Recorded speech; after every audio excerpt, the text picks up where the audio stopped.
think suitably the gravity of losing these two has galvanized us and has had such a she's such an English lady. crazy effect on all of us. Oh, fuck this shit. And it's I don't even know how to put it into words. I'm just like on my timer until I cry, basically. So. We've got a sweepstake. Yeah, we've got a sweepstake. People should start. The rain will disguise the tears.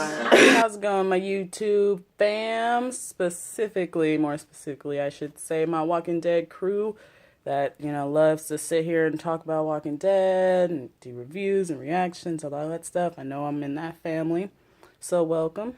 This is my very first review that I'm posting. I'm in my jammies right now. I've been under the weather, so just forget about that. I don't really care what you think about my fit. It's cool. Anyway, so yeah, but I just want to say, like, welcome. Come all, come one. Sepher, excluding haters, okay? Haters not welcome. Once I get my little YouTube intro thing, I'm still figuring that out. I don't know how to do that yet. But when I do, it's going to say in the little bottom part right here, it's going to be like, haters not welcome, because I don't do that. Okay? You can, even if you know me personally, I don't do the haterade, okay? Even in high school, when I was a young little high schoolian back in the day, if you didn't like me, I didn't give up, okay? So I would just be like, oh, you don't like me? Stay over there, and I'll stay over here. End of story. Like, if you want to say some hater stuff to my one friend that leaves a comment, I know I ain't gonna have a whole bunch of views, but if you start talking smack to my one homie on here, you about to get it. I'm about to get your ass for real, okay? I don't accept that. So you can just stay your ass outside. How about that? But everybody else, please welcome. If I only have 2 views and I got 2 new homies, and I'm happy about that. Now that that's all squared away, though, I'm May. People call me May Money. I just got that from childhood. That's my name. Anyway, but let's get into it. I want to talk about the Walking Dead season 7 episode premiere, which I know was just... That's how I feel about it. Just tired. Just tired. That's just how that made me feel. Oh, and by the way, join me for a glass of cranberry juice. This is cranberry juice. I made it look fancy for you, though, because, And then, but I got a little bit of hard stuff. I just got a little shot of 4 roses for us here. And I got my smoke on the side. I ain't gonna put that on camera. It's a big bong and everything. I don't need that. But anyway, let's get into it. So when the episode started, mind you, I was excited as heck. I was jumping up and down, drinking margaritas. I was telling people you can't come in after 8:55. I had this whole party. We had pizza. It was dope. Just so you know, I'm sure everybody felt the same way. And then the episode started off with the right-hand man, the little sneak peek thing that we got. And that, I had seen that a couple of times over and over, so I wasn't really, stirred up by that. And one thing that did make me think about, though, is, why are they teasing this whole cut off Rick's hand thing? Because I know from just hearsay that he gets his hand cut off pretty early in the comic books. And I'm just wondering, why are they teasing that if they didn't really do it? What is the point of that? After the whole episode, I watched it twice. It's so hard to watch that episode. I had to really put myself to it to watch that.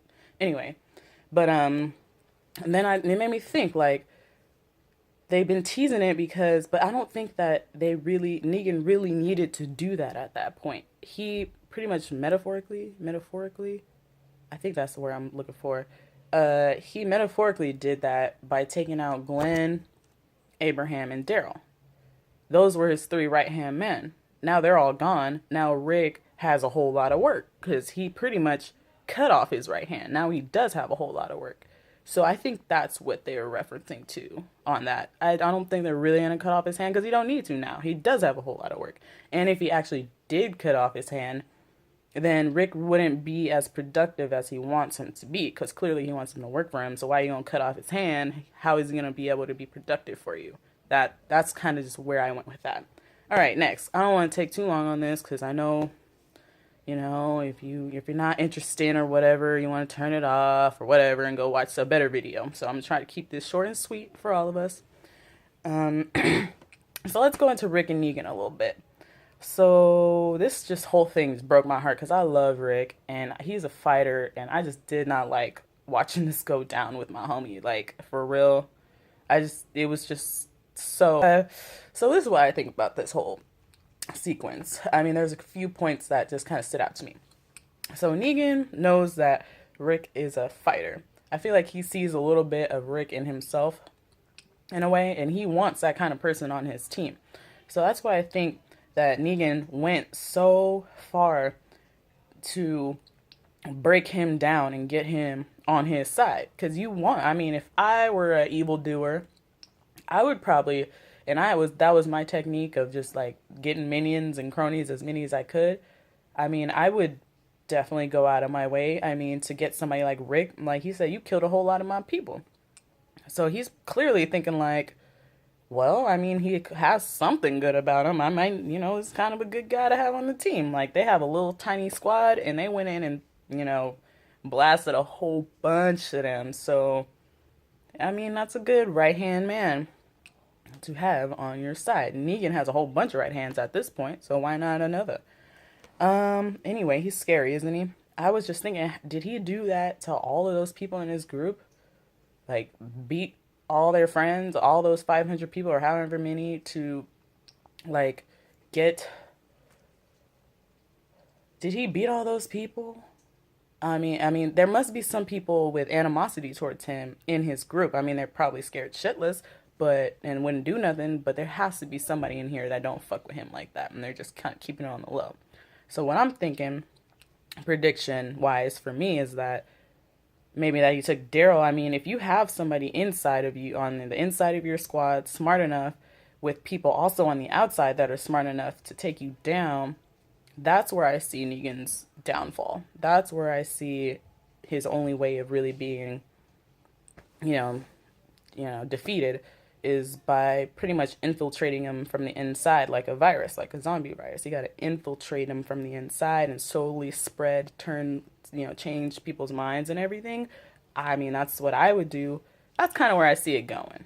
I don't know. Let me know what you think about that. Maybe I'm wrong. Maybe I'm thinking on a whole different direction. Not sure. I'm just guessing. And this is another part.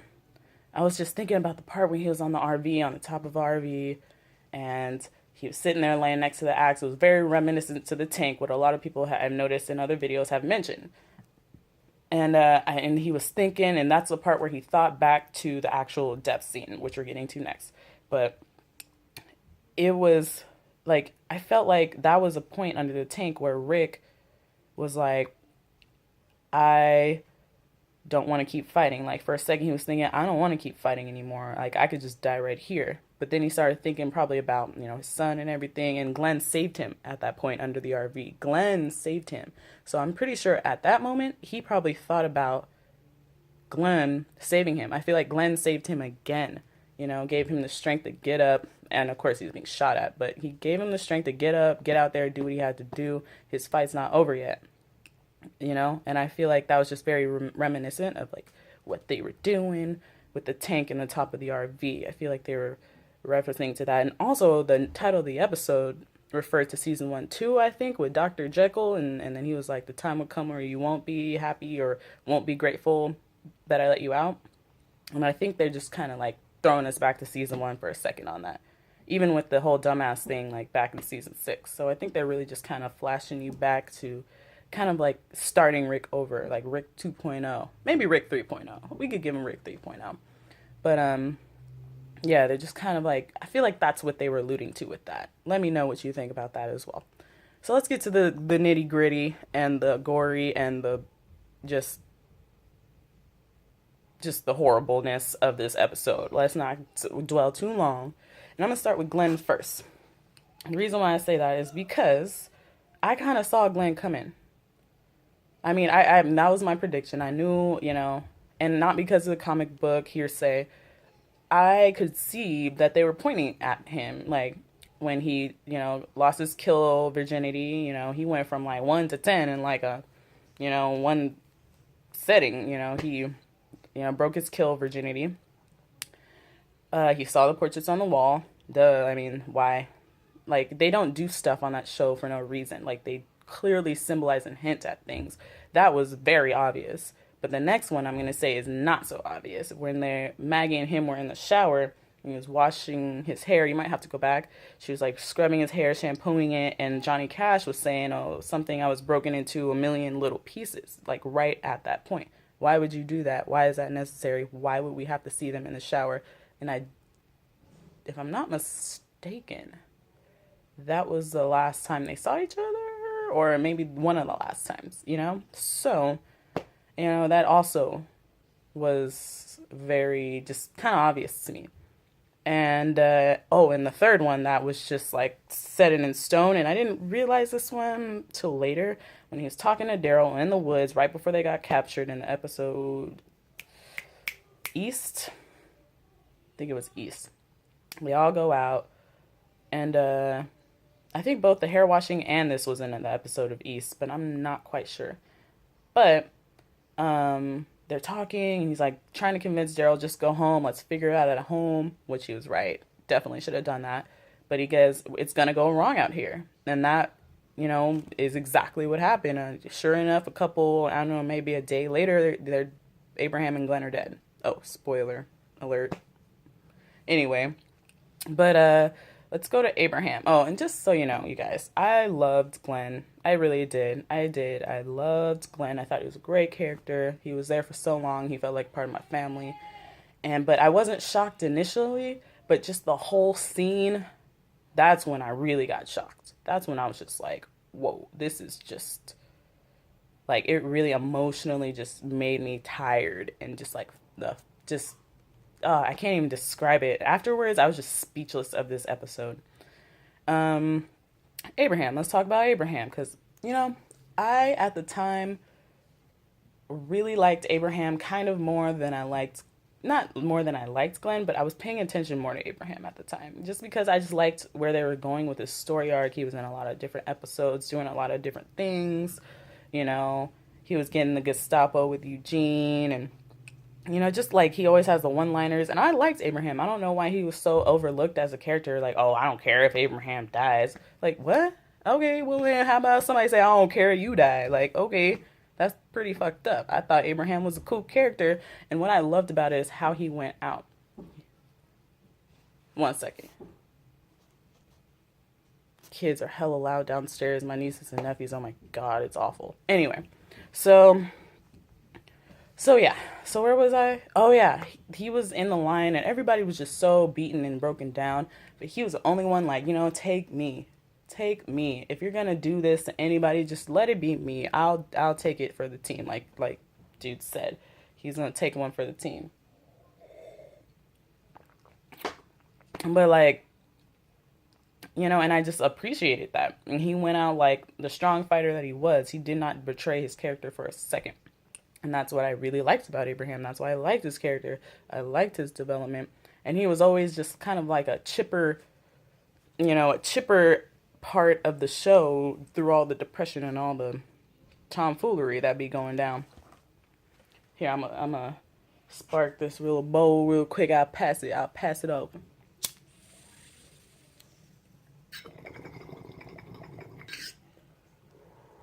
This is for you. Here you go.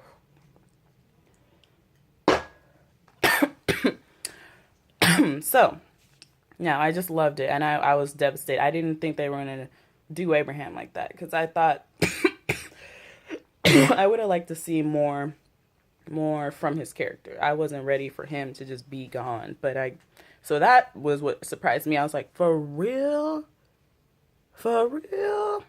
But then now that I look back, he was like, I'm going to take this one for the team, and that just makes him even better.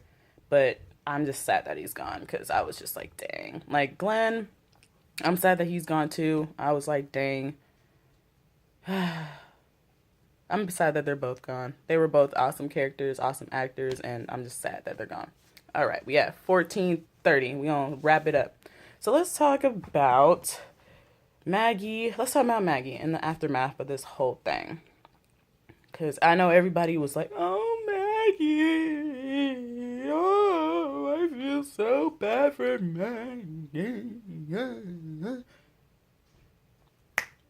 Okay, first of all, I understand what Maggie going through.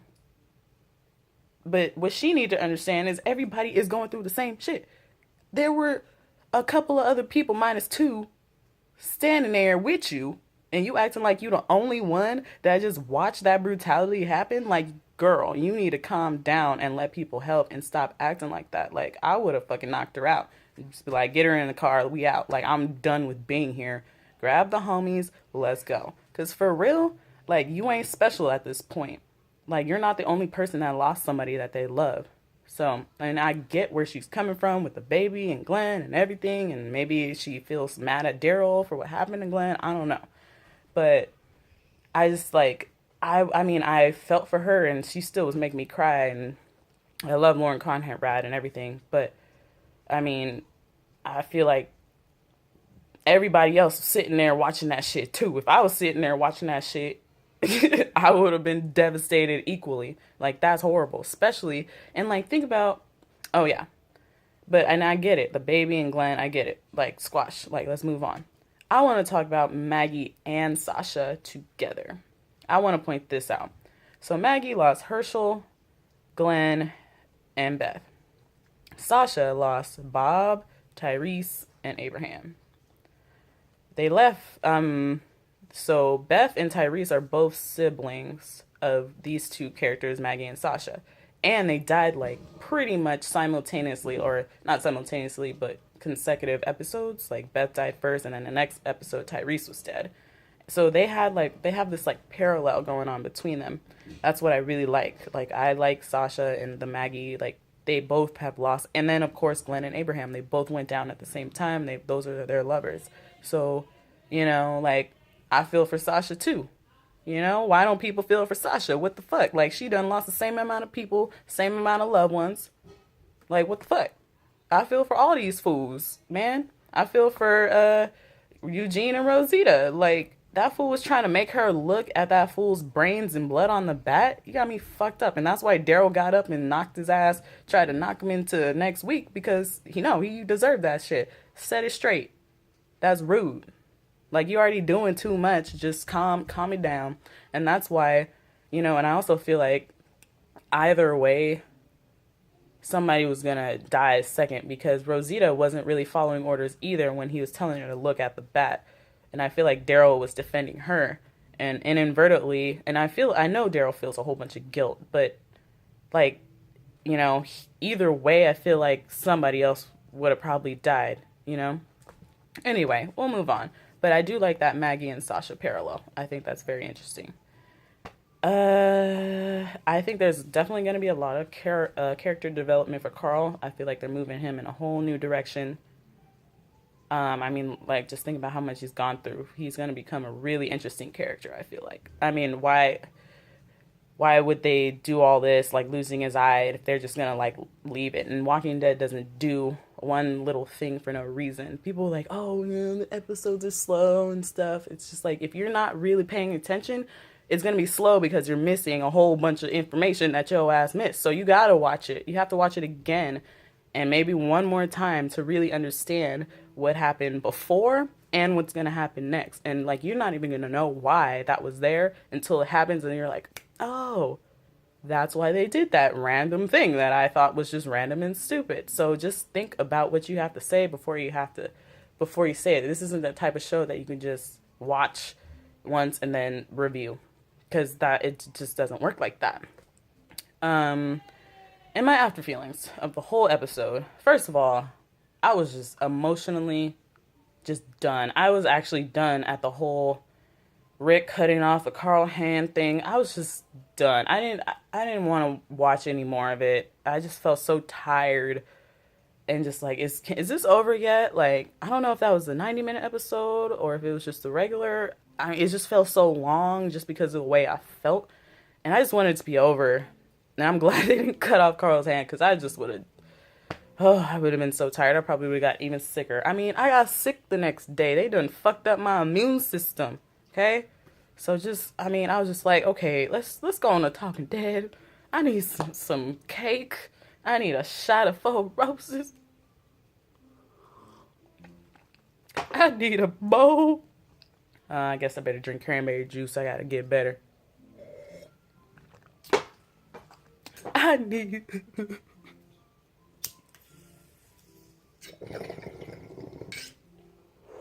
Here you go. Here you go. I know you need this too. Here you go. Here you go. Take the bong. Gotta clean that motherfucker. Anyway, it just left me feeling depressed. Like I had no hope. I still don't have no hope. I don't know what they're gonna do. I don't know. Honestly, I just kind of want them to go to Carol and Morgan next episode so we can get a little fresher, a little light breeze. You know, I just feel like I've been in a dark box for a whole week.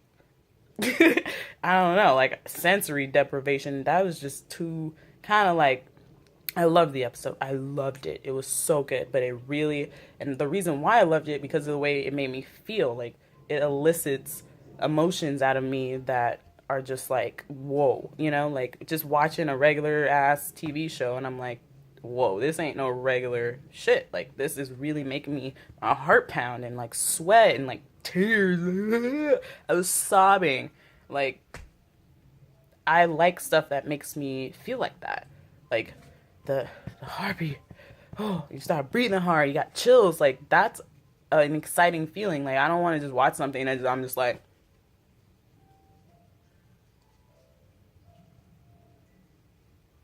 you know, why I'm gonna sit there and watch that? I'll read a book. I'll take a nap if I'm gonna watch something that makes me feel like that. Like I love naps. I'll rather do that. So that's what I feel. And if you don't like this show and you want to be a hater, because I'm an enthusiast about it, and you just watching this video just to fuel your hater system, that's fine. Do what you want to do. Just don't start taking shit. Don't start talking shit on my comment box, and don't start talking shit to other people on my comic box. My 2 homies, I'm about to smash on you for my 2 views on this video, because I don't take no disrespect nowhere, especially around in this whole vicinity. Okay, so get it straight. But yeah, I just kind of wanted the episode to be done, and now it is. And I just hope that there's a little bit, a glimmer of hope for next week. I would at least like them to mention, or like kind of be like, or just do Morgan and Carol, that's fine. Or maybe even the hilltop.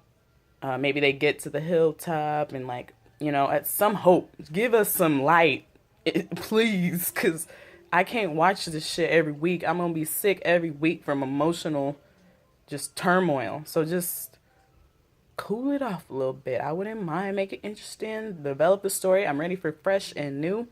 I'm sure everybody is. Like, I'm just happy to kind of be over this cliffhanger hump. And it's just, I mean, even season finale, what was it called again? I can't remember what it's called. What did Trevor say? Oh, The Last Day on Earth. Yeah, that was just, that was kind of dark too. So I just kind of wanted to lighten up a bit. I'm ready, you know, for a little bit of moving forward. I'm done being in that dang square. I'm so done being in the square. They were in the square for 7 months as far as I'm concerned. I'm done being in the square on my knees, shaking and trembling and drooling. Like, I'm done. So let's get some breeze. Let's get some sunlight. Let's get a sandwich, something, you know? Push Morgul. Let's Morgul. Carol and Morgan. Morgul. Is that a thing? Is that their shipping name? Morgul? I kind of like it. If I were shipping them, I would call them Morgul. Anyway, but yes, let's wrap it up. I just want something fresh and like really pushing the story forward to something else next week. Let me know how you think. Let me know what you think about what you want next week. Do you want it to be dark and depressing next week too? Or do you want some moving forward in the story?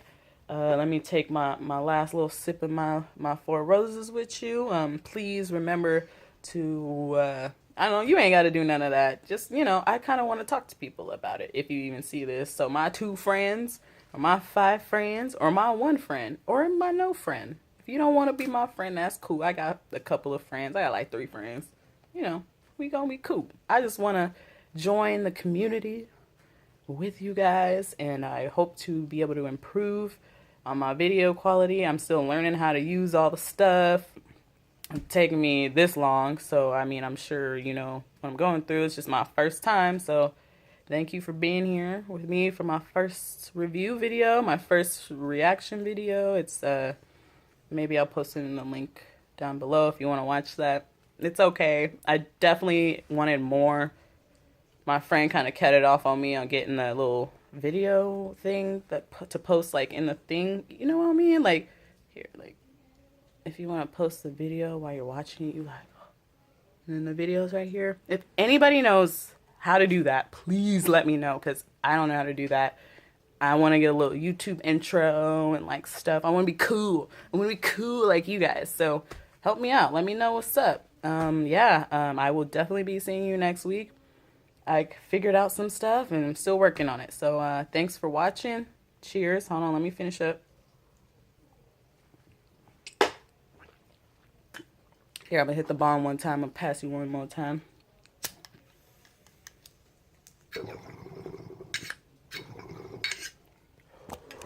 There you go. And y'all, it's kind of hot. I guess I was a little nervous. Anyway, but y'all have a good one. I will see you on, actually, I'll see you on Sunday, which is, it's Thursday now. So I'll see you on Sunday. Thank you. Later.